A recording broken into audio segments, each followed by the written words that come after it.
ምናልባት አገልጋዮች ታውቃላችሁና አይን እያየን ነው። አቴንሽን እንፈልጋለን። የሰውን አቴንሽን ትኩረት አቴንሽን እንፈልገው ለራሳችን ሳይሆን የእግዚአብሔርን ነገር ሰዎች እንዳያመልጣቸው። ትላንትና በዚህ አጋጣሚ ልንገራችሁና ወደሚቀጥለው እንትን እንሄዳለን። ብዙ ጊዜ ቤተክርስቲያን ውስጥ ሰዎች ተምረው ለምንድን ነው እውነትን ወደ ማወቅ የማይደርሱት የሚል ሐሳብ ተነስቶ ነበር። አንድ ግሩፕ ላይ ተጋብዤ የታችን ዓለም ጋርና ለምንድን ነው ሰዎች ተምረው እውነትን ወደ ማወቅ ሊደርሱ የማይችሉት የሚል ጥያቄ ተነሳ። አንደኛ ትክክለኛ የሆነ ጤናማ ትምህርት የሚያስተምር ሰው የለም አልኩኝ። ይሄ እውነት ነው አይደል? በቤተ ክርስቲያን ውስጥ ትምህርት የለም። ትምህርት ሲባል ዝም ብሎ ይሄ መድረክ ላይ መቧረቅ ወይም መጮህ ሳይሆን ባይብል ስቴዲ ሊሆን ይችላል። ሰዎች ሊቀበሉት በሚችሉት መንገድ ሊሆን ይችላል እና ሰዎች እንዲቀበሉት በሚያደርግ መንገድ ትምህርት አይቀርብም። ይሄ አንዱ ችግር ነው። ምክንያቱም ትምህርት ይለውጣል ሰውን። አንድ ከኛ አብራክ የወጣ ልጅ እኮ 4 ዓመት ዩኒቨርሲቲ ደርሶ ሲመለስ እኮ በምንም ተአምር ከኛ ጋር አንድ አይሆንም። ቤተሰብ፣ ሀገር የሚቀይር ነው የሚሆነው። የኛ ልጅ አይመስልም፣ ከኛ የወጣ አይመስልም። በቃ ቶታሊ ቀድሞ ከነበረው አስተሳሰብና አመለካከት ይወጣል። ለምን? ትምህርት ሰውን ስለሚለውጥ። ሁለተኛው ነገር ደግሞ ትምህርት ምንድነው ችግሩ? ትምህርት የሚማሩ ሰዎች ያሉበት ሁኔታ የተለያየ ነው። ለምሳሌ ስሙኝ፣ ጌታ ኢየሱስ ክርስቶስ በማቴዎስ ወንጌል ምዕራፍ 13 ላይ ስለ ዘርዘሪው ምሳሌ ሲያወራ ምን አለ? ምን ብሎ አለ? ዘሪው ዘር ሊዘራ ወጣ። ከዛስ አንዱ መንገድ ዳር ወደቀ አለ። መንገድ ዳር። ከዛስ ወዲያውኑ የመጀመሪያ የዘራውን የሰማይ ወፎች መጥተው ምን አደረጉ? ለቀሙ። አያችሁ? የመጀመሪያ የዘራውን መጀመሪያ ቀን መድረክ ላይ ወጣችሁ ጾማችሁ ጸልያችሁ ብትሰብኩትና ያን የሰበካችሁትን ስብከት ሰው ቢሰማ ምን ይባላል? መንገድ ዳር ወደቀ፣ ወፎች በሉት። ሁለተኛስ ጭንጫ መሬት ላይ ነው የወደቀው። ጭንጫ መሬት ላይ ወደቀ፣ ወዲያውኑ በቀለ። ነገር ግን ስር ስላልነበረው ጭንጫ ስለሆነ መሬቱ ጠወለገ። አያችሁ? ሁለተኛው በኢየሱስ ስም በቃ እኔ ለዚህ አገልግሎት አልተጠራውም ማለት ነው። እግዚአብሔር ዝም ብሎ ነው እንጂ ጠራው የሚለኝ ለሞራሌ አልቀባኝም ማለት ነው። ለምን? ዝናው ከዳን እስከ ቤርሳቤ ተሰብቷል ስለ ሳሙኤል ሲነገር መጽሐፍ ቅዱስ። የኔ ቃል ያልሰራው ምናልባት እኔ ስላልተጠራው ይሆናል ብሎ ያስባል። ሶስተኛውስ በምን መሃል ወደቀ? በእሾህ መካከል ወደቀ። በጌታ በኢየሱስ ስም። ይሄ ደግሞ የባሰ ነው። የመጀመሪያው መንገድ ዳር ነው። ሁለተኛው ጭንጫ መሬት ነው። ሶስተኛው ደግሞ በእሾህ መካከል። ከዛስ እሾህ መካከል የተዘራውን ምን ሆነ ቢላል መጽሐፍ ቅዱስ? በቃ አነቀው። እሾህና አሜኬላው አነቀው። 3 ሰብኮ 3 አስተምሮ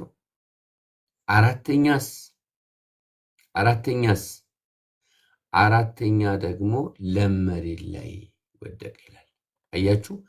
1 አልተሳካም፣ 2 አልተሳካም፣ 3 አልተሳካም፣ 4ኛው ገና ተሳካ። በጌታ በኢየሱስ። ከዘሩ ነው አይደለም። 4ቱም ቦታ ላይ የተዘራው ዘር ምን የሚሆን ነው? የሚበቅል ነው። መሬቱ ግንስ የማያበቅል ነው። መንገድ ዳር ነው አንዱ፣ አንዱ ጭንጫ መሬት ነው፣ አንዱ በእሾህ የታነቀ ነው። ለም መሬት ብቻ የእግዚአብሔርን ቃል ያበቅላል። ለም መሬት ብቻ የእግዚአብሔርን ቃል ያበቅላል። ስለዚህ ኢየሱስ ሰብኮ ኢየሱስ እንከን አልባ የሆነ በቃልና በሥራ ብርቱ የሆነው ኢየሱስን የሚያህል የሚናገረው ቃል መሬት ላይ ጠብ የማይልበት ኢየሱስ ሰብኮ ምን እንደሆነ ታውቃላችሁ? 1/4 በቀለ፣ 3/4 አልበቀለም። ታዲያ እኔና አንተ ኃጢአተኛው ሰብከንማ አንዳንዴ 4ቱም ላይበቅል ይችላል። አንዳንዴ 3/4 ላይበቅል ይችላል። እኛ የዘራነው ሁሉ አይበቅልም። ዘሪ እኮ የዘራው ሁሉ አይበቅልም። ታውቃላችሁ? አንዳንድ ጊዜ መሬቱ ነው፣ አንዳንድ ጊዜ ዘሩ ሊሆን ይችላል። አይገርምም?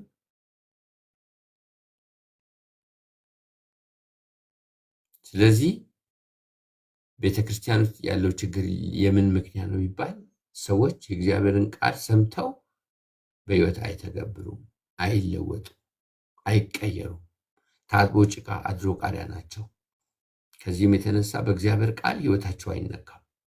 ዝም ብለው ዕድሜ ያስቆጥራሉ። 40 ዓመት ዕድሜ ያስቆጥረው ሕይወታቸው አልተለወጠም። 20 ዓመት ተቀምጦ አልተለወጠም። ለምን? የእግዚአብሔር ቃል ይለውጣል። የእግዚአብሔር ቃል ሰው ምን ያደርጋል? ይለውጣል። ሰዎቹ ግን ጭንጫ መሬት ከሆነ ልባቸው፣ እሾህ ከሆነ ልባቸው፣ መንገድ ዳር ከሆነ ልባቸው አያፈራም። እዚህ ልባችሁ ላይ እጃችሁን ብትጭኑ በእውነት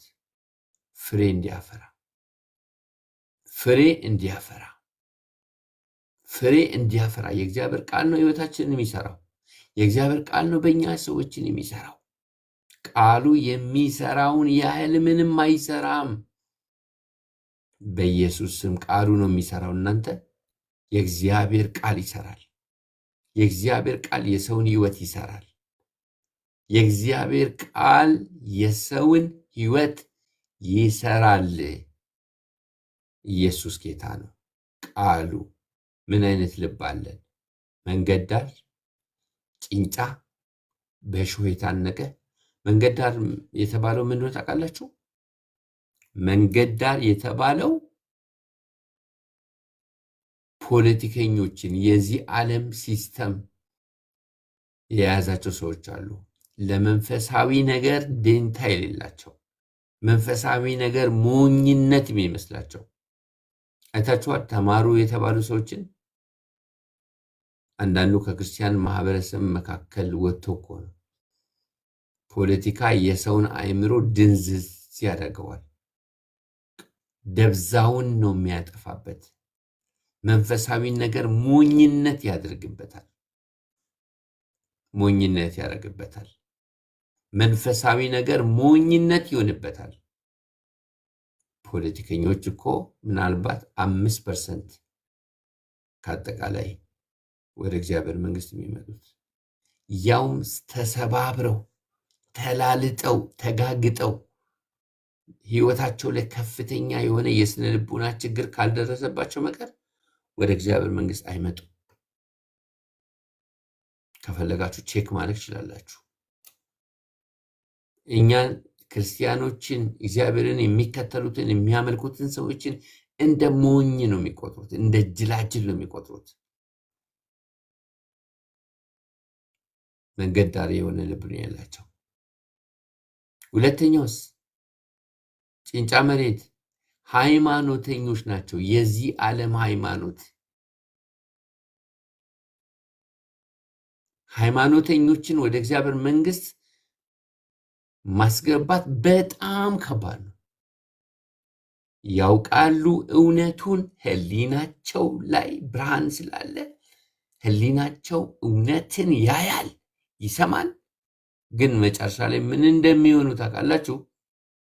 ልጆቼንስ፣ ደሞዜንስ፣ ክብሬንስ ዝናዬንስ ስንት በሃይማኖት የተቀመጡ እውነት ያወቁ ሰዎች አሉ መሰላችሁ።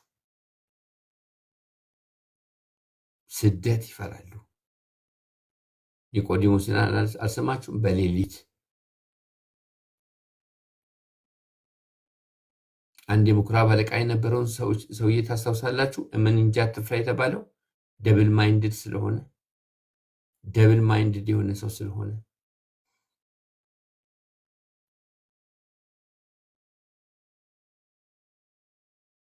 ሃይማኖተኛን ወደ እግዚአብሔር መንግስት ማምጣት በጣም ከባድ ነው። ጭንጫ መሬት የተባሉት ሃይማኖተኞች ናቸው። በሶስተኛ ደረጃ በእሾህ መካከል የተባሉት ደግሞ የዚህ ዓለም ባለጠግነት የሚያስቡት ወንጌልን ለዚህ ዓለም ብልጽግና የሚፈልጉ ሰዎች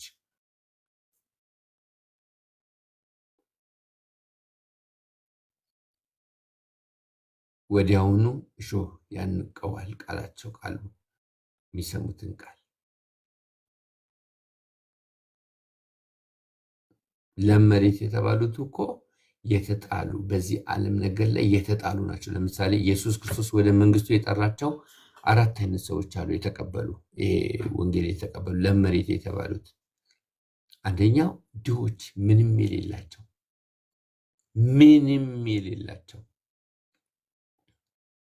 ሁለተኛ የሮም ወታደሮች፣ ተስፋ የቆረጡ የግድ ተገደው ውትድርና የተቀጠሩ።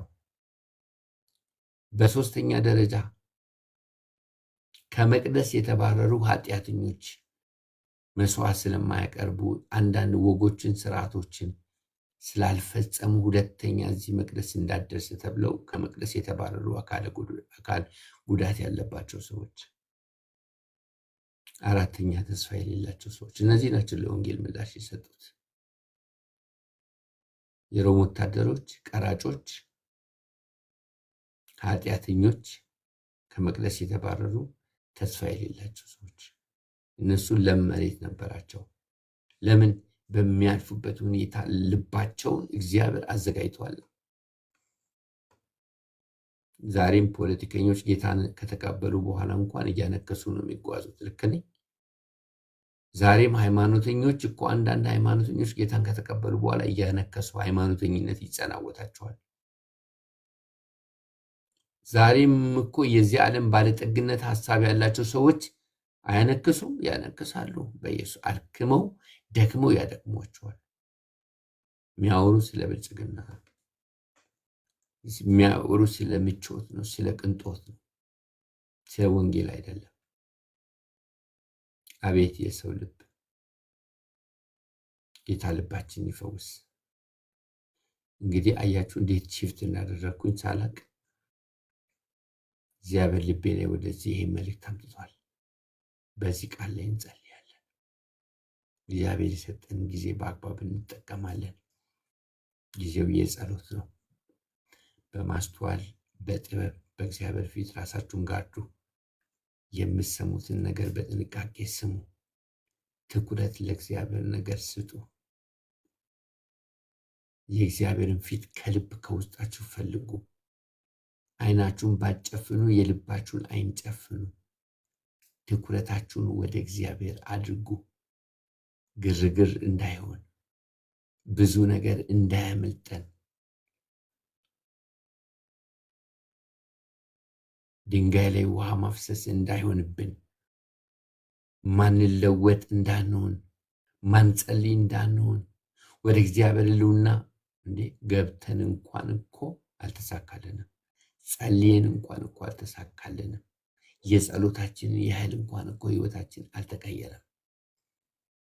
የጌታ የኢየሱስ እጅ ትምጣ፣ ኃይሉ ትንካን፣ ግርማው ትንካን። እንጸልያለን።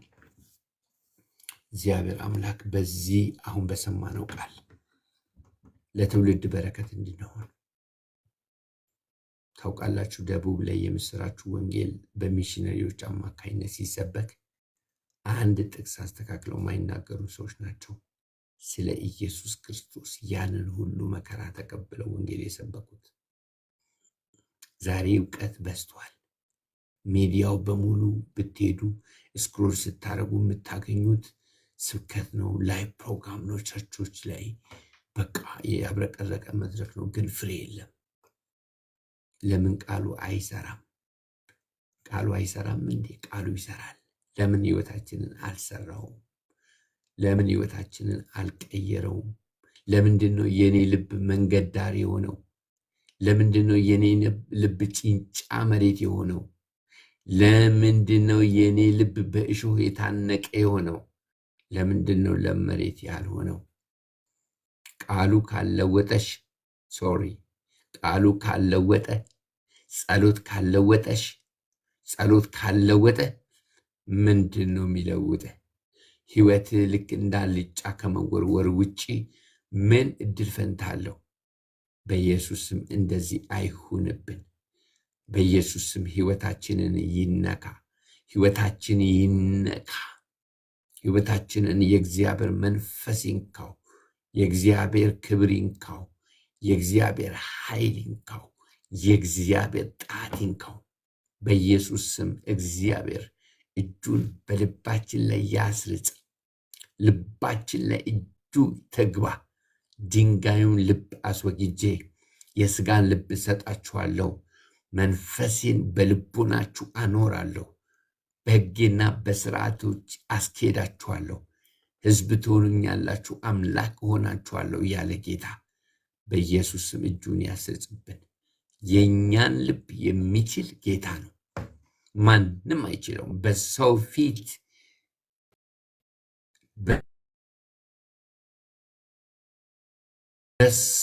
ሊንከባለል፣ በሰው ፊት ሊያስመስል፣ በሰው ፊት አይለወጥም። በኢየሱስ ስም ከማስመሰል ይልቅ መለወጥ እንዲሆንልን፣ መለወጥ ይሆንልን፣ መለወጥ በኢየሱስ ስም ህይወታችን ይለወጥ። ህይወቴ ይለወጥ። ህይወቴ ይለወጥ። ህይወትሽ ይለወጥ። ህይወትሽን ዛሬ ጌታ ያግኘው። በኢየሱስም እጁን ያስልጽባችሁ፣ እጁ ትግባባችሁ። ለምን? በረከት ነው የምትሆኑት። እንደ 2 ዓሣና እንደ 5 እንጀራ የተራበውን ሰው የምትመግቡ ትሆናላችሁ። በጌታ በኢየሱስ ስምና ስልጣን፣ በጌታ በኢየሱስ ስምና ስልጣን እጁ በኃይል ትምጣባችሁ። ጣቱ በኃይል ትምጣባችሁ። ክብሩ በኃይል ትምጣባችሁ። መንፈሱ በኃይል ትምጣባችሁ። በኢየሱስ ክርስቶስም የእግዚአብሔር እጅ ታገኛችሁ። የእግዚአብሔር ጣት ታገኛችሁ። የእግዚአብሔር መንፈስ ታገኛችሁ። አገኘኝ። ሃሌሉያ። ዳዊት እንደዚህ አለ። ዳዊት ባሪያዬን ዳዊትን አገኘሁት እንዳለ አገኘሁት። ቅዱሱን ቅባት ቀባሁት። እጄ ታበረታዋለች፣ ክንዴም ታጸናዋለች እንዳለ በኢየሱስ ክርስቶስ ስም አገኘን። የኔ አባት አገኘን። የኔ አባት ልባችን ላይ ዛሬ እጅ ይስረጽ። ልባችን ላይ ዛሬ ጣት ይስረጽ። ልባችን ላይ ዛሬ እጅ ይግባ። ልባችን ላይ ዛሬ እጅ ይግባ። በኢየሱስ ስም እጅ ይግባ። በኢየሱስ ስም እጅ ይግባ። በኢየሱስ ስም ጣት ይንካን። በኢየሱስ ስም ግርማ ይንካን። በኢየሱስ ስም ሞገስ ይንካን። ለውጠን እድሜ ብቻ ስናስቆጠር ያለ እድሜያችን አርጅተን በረከት ሳንሆን የጋን መብራት ሆነን እንዳናልፍ ዛሬም ያንተን ጸጋ እንለምንሃለን። ዛሬም እንራባለን። ዛሬም እንጠማለን። ዛሬም እንታረዛለን። ዛሬም ኦ ክብር ያግኘን፣ ግርማ ያግኘን። ልባችን አይክበድ። ልባችን መንገድ ዳር አይሁን። ልባችን ጭንጫ መሬት አይሁን። ልባችን በእሾህ የታነቀ አይሁን። ልባችን እግዚአብሔር አምላኬ ሆይ ይለስልስ። ልባችን ፍሬ የሚያፈራ ይሁን፣ ፍሬ አልባ አይሁን። አባት እናውቃለን አብረን እያለን ምን ያህል እንደተላለፍን፣ ምን ያህል እንዳልተግባባን፣ ምን ያህል በቤት የቆየነውን ያህል እንዳልተለወጠ፣ ታጥቦ ጭቃ አድሮ ቃሪያዎች እንደሆነን፣ ምን ያህል በቤት እጅግ አስቸጋሪዎች እንደሆነን በማስተዋል አሳድገን፣ በጥበብ አሳድገን፣ ሰው አድርገኝ። እስቲ ጻፉልኝ ኮሜንት ላይ ሰው አድርገን፣ ሰው አድርገን፣ የሚቆረስ ሰው አድርገኝ። የሚቆረስ የሚበላ የዘርፌ መዝሙር ከፍቼ ልቤ ላይ የሚመጣ የነበረ ሐሳብ ምንድን ነው? የምናጥን ለንጉሱ የምናጥንለት እንደ መልካም መዓዛ ያለው ሽታ እንድንሆንለት በኢየሱስ ስም አሜን። አሜን ወይ? አሜን። አዎ፣ እንደ መልካም መዓዛ እንዳለው ሽታ ለንጉሱ የምናጥንለት እንደ መልካም መዓዛ እንዳለው ሽታ በኢየሱስ ስም፣ በኢየሱስ ስም፣ በኢየሱስ ስም፣ በኢየሱስ ስም፣ በኢየሱስ ስም። የኔ አባት እንደዚህ አድርገኝ፣ እኔን አድርገኝ፣ እኔን አድርገኝ፣ እኔን አድርገኝ፣ እኔን አንዴ እልፍ አድርገኝ፣ እኔን አንድ ጊዜ ቁረሰኝ፣ እኔን አንድ ጊዜ ውይ ጌታ ሆይ የእኛ ጸሎት ዝም ብሎ እንደ በቀቀን የሚያስተጋባ ሳይሆን ዝም ብሎ መጮህ ሳይሆን ሕይወታችን በኢየሱስ ስም ይነካ። ሕይወቴ በኢየሱስ ስም ይነካ። ሕይወታችሁ በኢየሱስ ስም ይነካ።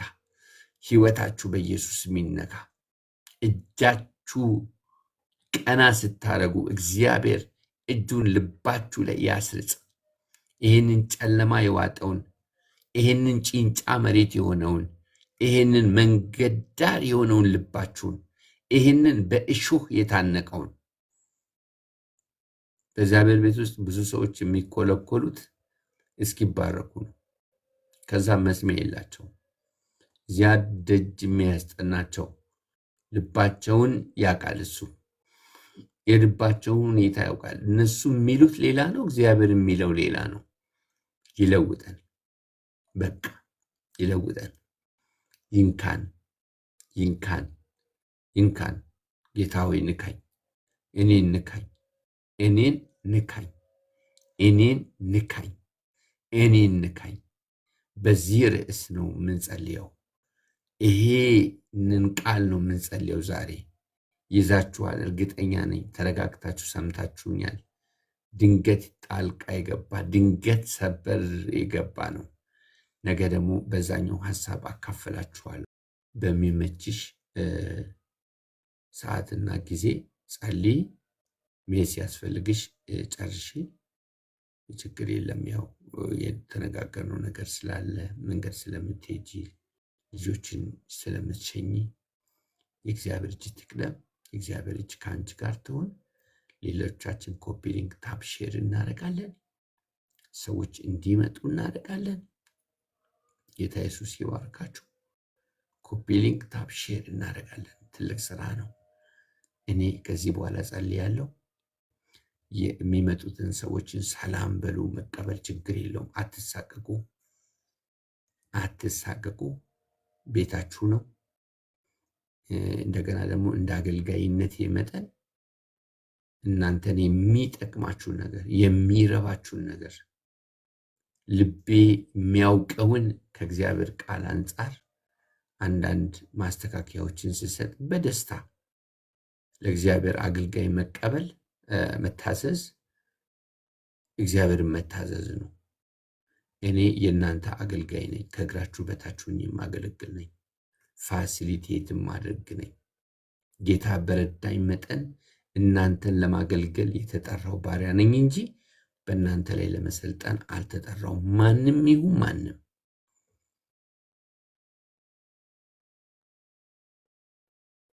ተጠሪነቴ ለእናንተ ነው።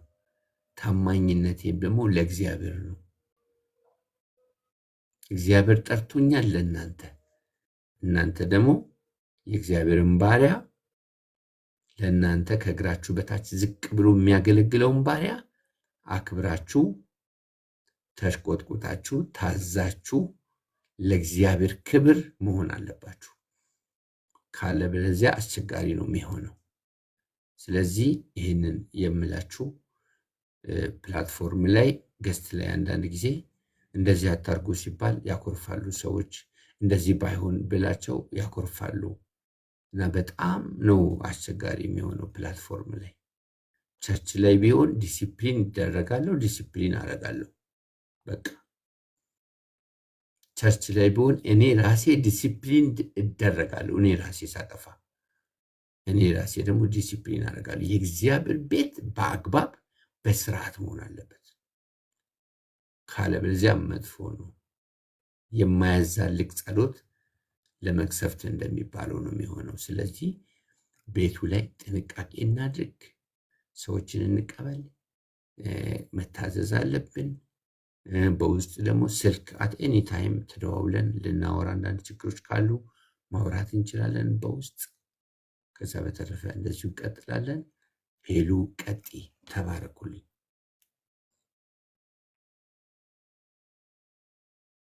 እሺ ፓስተርዬ ተባረክ። ጌታ ኢየሱስ ይባርክ። ጸጋውን በነገር ሁሉ ያብዛልህ። ተባረክ። እኛንም ጌታ ይርዳን። ምክርህን ተቀብለናል። ጥሩ ምክር ነው። የተባረከ የተቀደሰ ሀሳብ ነው።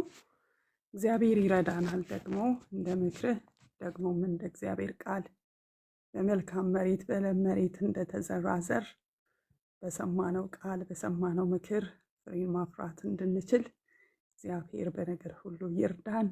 እንደ ቃሉ የሆነ ማስተዋልን ይስጠን ለሁላችን። ተባረክልን። ደግሞ እኛ ምክርን አንጠላም። ሁልጊዜ ምክርን እንፈልጋለን። ምክንያቱም ያው አስተዋይ ሰው ምክርን ገንዘቡ ያደርጋል ስለሚል ቃል ምክርን አንጠላም፣ ምክርን አንቃወምም፣ ምክር አያርቀንም።